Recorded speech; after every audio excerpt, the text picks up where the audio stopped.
Welcome back to my channel. In today's tutorial, I'll be teaching you how to make this beautiful kimono, which is also known as after dress. You can see how beautiful and it's looking on me. So if this is what you want to learn, stay tuned and let's get going. So I'll be using a 2.5 yard of fabric. The fabric is not a stretchy one, so that is what I'll be using for this particular tutorial. And this fabric, the length of this fabric is 60 length, so which covers my full length measurement. So that will be what I'll be using for this fabric. The first thing I have to do is to fold it into four. Mind you, while I'm folding it into four, I want to cut both my back piece and my front piece together. I don't want to cut it separately. You know, when you are now used to cutting, you can just cut them together. It saves your time and both manage your fabric for you. You can cut it as well together as I am cutting mine. What I had to do was just to leave out space for the sleeve. You can see that the sleeve is long and then it's a little bit flay on its part. It's not tight, so those are the space I left. What I had to do was to check again to confirm the full length of this particular fabric. And when I checked, and then I checked the width as well to be sure that that is the normal size at which I want it to be. And then I proceed to the cutting. The first thing I have to do is to measure my shoulder. My shoulder measurement is 16 divided by 2, which I have 18. So that's what I'm going to mark in here first for this particular measurement. As soon as I'm done marking the 8 inches here, then I'll move down by getting my shoulder slope, which is 1 inch down. I'll put that 1 inch down on it. Once I indicate that 1 inch down on it, sorry, I want to make you able to see this clearly. I indicate that 1 inch down on it and then put it and indicate my armhole measurement, which is 8 inch, but I made mine 8.5, or you can make it 9 because it's free. You want it to be free. Then I went in by 3 inch, which is my width, 3 inch, and then the length 3 inch, which is for the round neck. That's majorly going to be for the back part, but you know I said I'm going to be cutting the two of them together. So as soon as I'm done cutting that, I will remove the other piece. You can see me cutting it down. You can see that my shoulder is not straight. That is why we're always bringing down that 1 inch of our shoulder slope.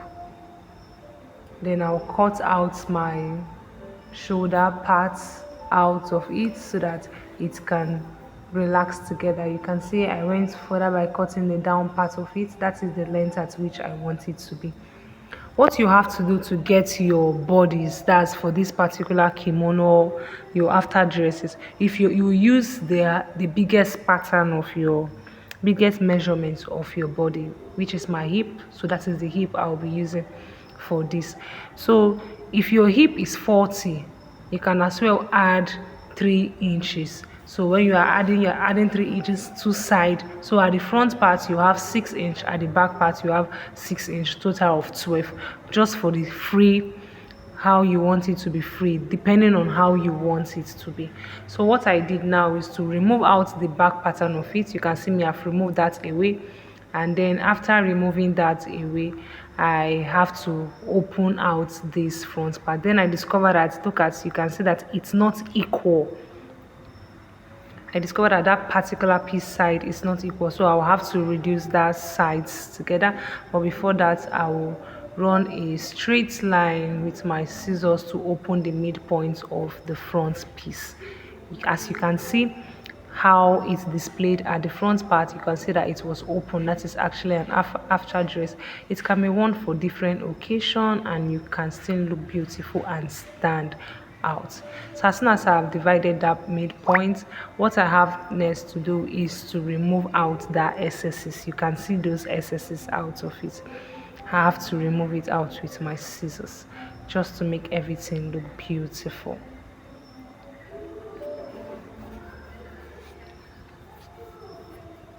As soon as I'm done removing that, the next thing I have to do is to determine how I want my front pattern to be. People have different way of putting it, but I just want my own open all through. Some people put like a 2-inch band on it or around waist. You can see me, I just draw a slant pattern on it just to make it that open way. You can see you can take down your slant pattern a little bit down just to make it straight and okay. So as soon as I'm done doing that, I have to just cut out my sleeve, and then the sleeve measurement is 24. That is my long sleeve measurement, but I made mine 26 because I just wanted to fall down very well to pass my wrist and then to have that full shape and free. So you can do yours at your exact measurement. You can make yours exactly if you want how mine turn out to be. You can do it that way. And then you come down by 3-inch or 4-inch. I used 4-inch because it's a free hand, so I did not use a 3-inch. I came down by 4-inch and then I drew out my curve for my sleeve, as you can see me doing right away. As soon as I'm done doing that, I just got out another point of my hand and then I draw it to make sure it slants a bit, not just a straight. You can see me doing that from the midpoint. Then that down part will be a slant shape. Now I have to cut it out. Sorry, the fabric is, the inner part of it is so white, you might not really see what I'm doing, but as soon as I'm done cutting it, you will know what I just did. If you are watching this video at this point, please don't forget to like and subscribe to our channel. We love you. So the first thing you have to do at the sewing machine, just join your shoulders together. As soon as you're done joining your shoulders, that's for the front piece and the back piece together, you can just get out one piece of your sleeve, locate the midpoint of your shoulder and then sew all the way down. That is what I'm doing right away. Please don't forget to like, comment, drop out a message, and then I'll be willing to reply you, and then subscribe to our channel. Just tap on the red button and then you subscribe to our channel.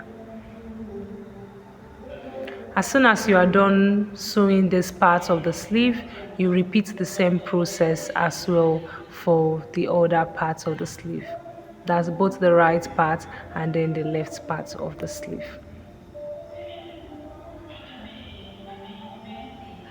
You can see this is how it came out. This is just so easy.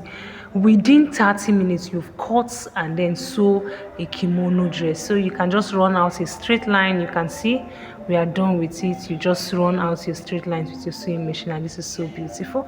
If you enjoyed this, don't forget to keep a comment, like and subscribe.